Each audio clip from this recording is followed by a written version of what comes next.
Well, we're out here hunting again today, and forecast is winds light and variable.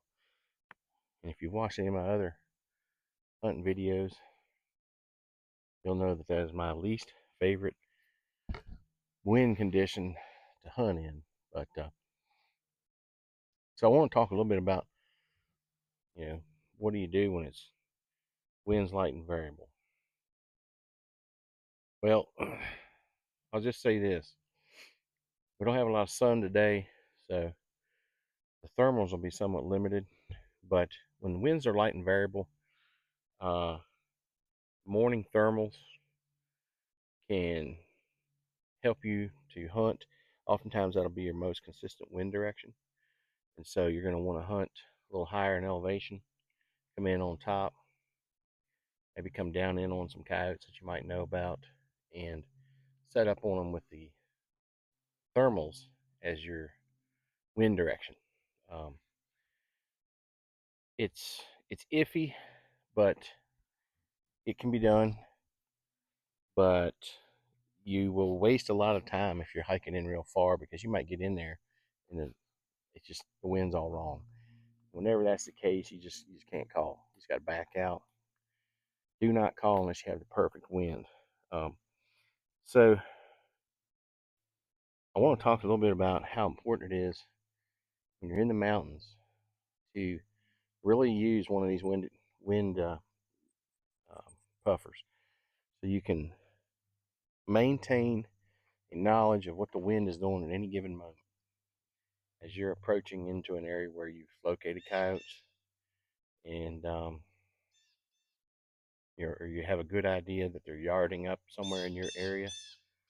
Hey, Mr. Blue Jay. Uh, so you'll find that when you're hunting out here in these mountains, if you really pay attention to this thing, um, it will help you navigate. And this morning, I was on a hunt this morning uh, in an area where I've known coyotes to bed up in some clear cuts. And as I'm approaching in there, very small little folds and features of the land will cause eddies in the wind. And I noticed when I was walking in this morning, and I was beginning to walk along this, for lack of a better word, a ditch. Uh, I got in there a few hundred yards and noticed that the wind was reacting to that ditch in a way that it was taking my wind almost in the direction of those coyotes. So I backed away from that edge, went 75 or 100 yards to my right. Over there, I had the wind that was coming up out of there, is what it was doing when I left the vehicle. And so a lot of times when you're approaching into an area, there might be a land feature, and if you don't pick the right side of that land feature to be on, the wind can mess you up. And so a lot of times when you're walking into a spot, you really need to pay attention to how the terrain is affecting the wind. And you might have a prevailing wind from a certain direction, but as you navigate through the landscape and the lay of the land, the height and elevation of areas. Maybe you got denser trees in one area. Maybe you got open clear cuts. Maybe you got a real steep river draw. You can be 100 yards over that way. The wind is going that way, and you're 100 yards this way, and the wind is actually eddying back around. So you need to find those little folds in the landscape when you're walking into your spot, so that you can puff your way in there and get in there 100% knowing that the wind did not ever go in the direction of those coyotes. Um, and another aspect to when you're walking in there and you're trying to gauge, you know, where am I actually going to sit down at? I know these coyotes are somewhere out in front of me, 400 or 500 yards. I've come at them from this way with wind. I've come at them from that way. Maybe I killed one, and now I'm back in here after them. So you don't ever want to really repeat yourself. You want to always hunt these things from a different way in, using different sounds in the different locations. It's hard to ask them to to do something that resulted in a mistake, like one of the coyotes getting shot, or them coming in and busting you. And you probably don't want to this year or this season take that same approach in. You can still hunt those coyotes, but you just have to mix it up. So as you're walking in there, how do you actually decide where you want to sit, and where do you want the call, and how far away should the call be? Most of the time in the mountains, I found that because the wind is always shifting a little bit as you're in your set and calling, you don't want to get the call too far away, or suddenly the downwind side of the call might be 50, 60 yards that way. And so I like to keep the call relatively close, maybe 10 yards, 30 yards max. However, there are occasions where I have left the call 75 or 100 yards away, direct line of sight, and I'm using some sort of a draw or something to get them up into. Um, but it's rare that I do that. Usually it's 10 yards, 20 yards, and I can see good for 50 or 60 yards. Um, but you just want the call to be just far enough away that uh, the coyotes focus. Usually they're not coming in while I'm calling because I don't let the call run, but the coyote has an idea of where that thing is when they first hear it, and you go through that long pause of waiting. uh, they've decided somewhere over there is the call, and they pick a direction and they kind of hold that, and as long as you're not calling anymore, they will kind of come in real close, and then the last 50 or so yards in, they'll start to drift. And that's what you want in the mountains. You don't want them starting to drift when they're 300 yards away. uh, the farther away you are from them, the easier and less work it is for them to drift and take a wide berth in. If you get close to them, you're more of a threat. They're going to be keyed in more on where exactly they heard that. They're going to come directly, and it's going to be a lot of work for them to circle now. They're going to come in closer, drift when they get close, and that's what you want. Just too much cover. You don't want them drifting. You're trying to call them from 1,000 yards away. Now there's times when that's your only option. So the draw that you're giving to them, or maybe there's a little bench or a little trail coming out of a thick clear cut, the further away they are, the more pronounced or more important that feature that you're giving them to get to you, the more important that is. The closer you get to them, um, you may not have to rely on some sort of land feature quite as much. Um, but I will tell you, uh, it's not the best idea in the mountains to be below elevation and where you think the coyotes are. You want to try to call the coyotes up to you a little bit. I don't mean 1,000 feet above them. I mean a couple 100 feet. 100 to say 400 feet above an elevation, so that the coyotes have to come up to see what you're doing. When you're down in a bottom, or when you're on flat level ground, I've noticed that coyotes tend to circle wider when you're on flat ground. But when you've got land features that have definable characteristics, like draws, or a long finger that comes up off of a point or down into they'll follow those longer linear land features. So you want to use draws. You want to use long points that extend over and down into a bottom, maybe, that you're calling to, especially if there's game trails coming down off that point. You want to use things like that to give the animal a land feature that they can feel comfortable moving through in order to get to you. So, and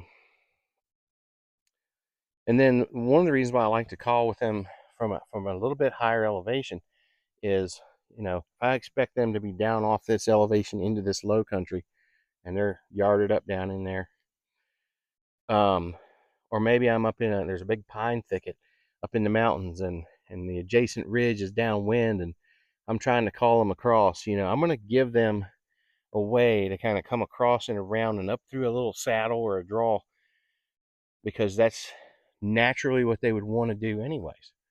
So I'm trying to use the features of the land to give them an incentive to use the advantages that they have perceived they have by using that feature to help control how they come into me.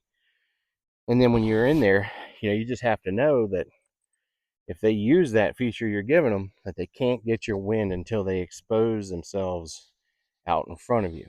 So by being just over the top of the crest of the ridge, they've got to come up there to see you. They got to come up there to find out what's going on. If you're down on the front and you can see 100 yards, they can see you from 150, 200 yards. You're not going to see them coming, and meanwhile you're up there, looking at your call, bobbing your head up and down, looking around.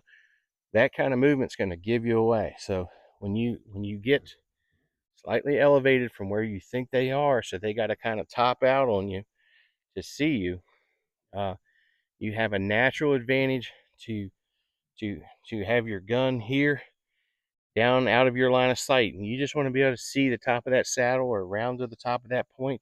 Whichever way is your downwind side is where you want to have your gun, but you don't want to discount over here. I have had them come in upwind.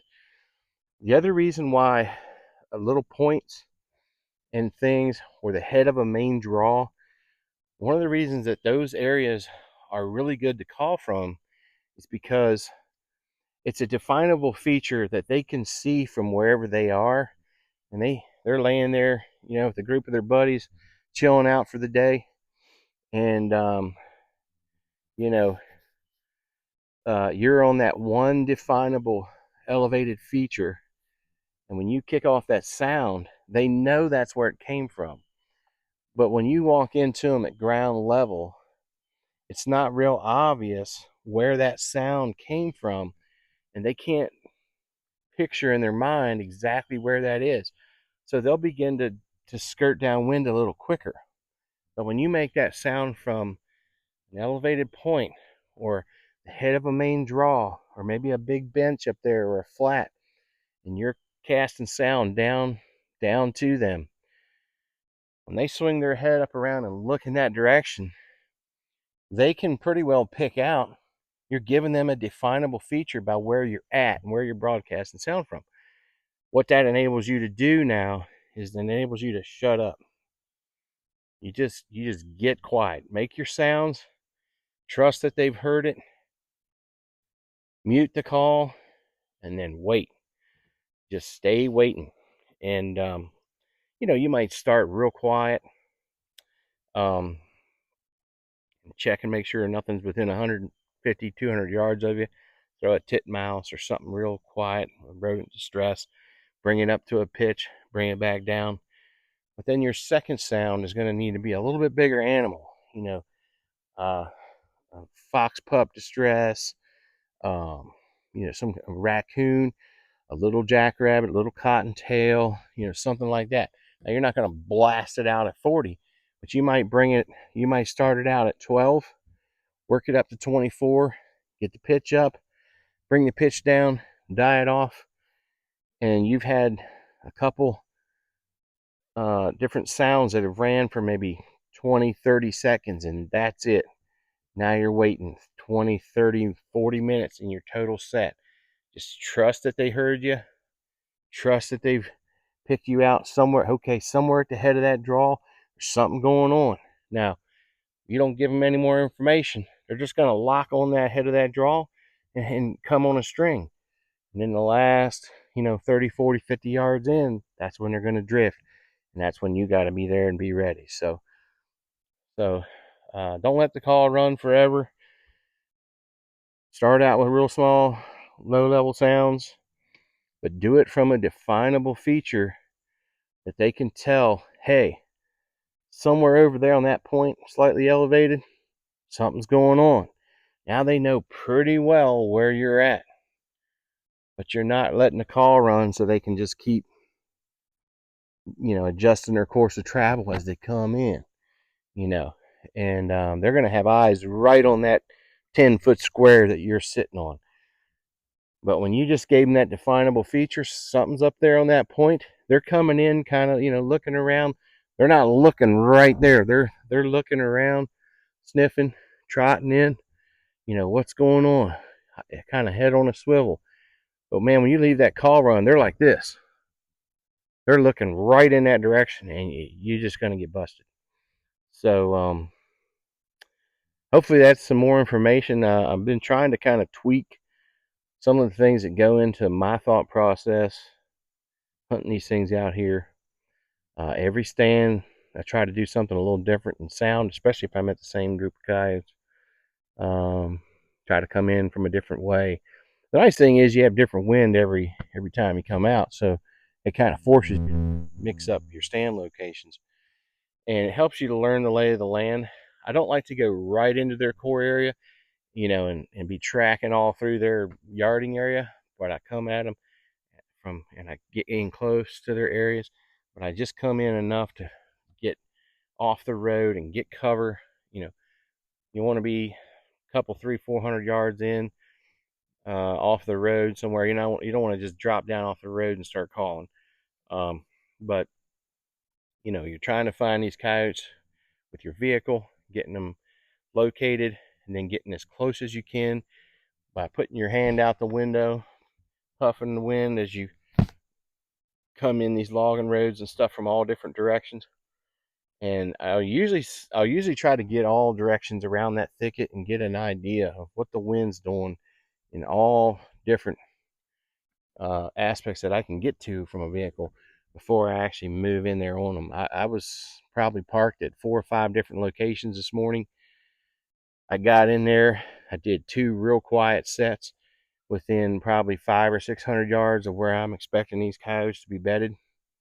Didn't see anything, didn't hear anything, nothing. So this afternoon we're going back out. I located some coyotes this morning about 20 miles from here. So we're hoping to go back in there here this afternoon after lunch and see if we can get in there with the wind. They're a real hard group to get in on. So, but hope that helps. And yeah, if you have any questions or comments or things that you're doing, man, I'm just out here trying to learn what I can learn, put to practice what I've known, what I've learned over the years, and seeing if I can kill more coyotes. So hope that helps, and put some of these taxis to work in your neighborhood. Let me know if it helps. Be fascinating to hear your story through a comment or a like or share, something like that. Spread the word if you like hunting these coyotes in the mountains. Um, I'm hoping to do some more posts on tactics and how to go about doing this. And so stay tuned. Have a good rest of your day and a good weekend, and good luck and be safe.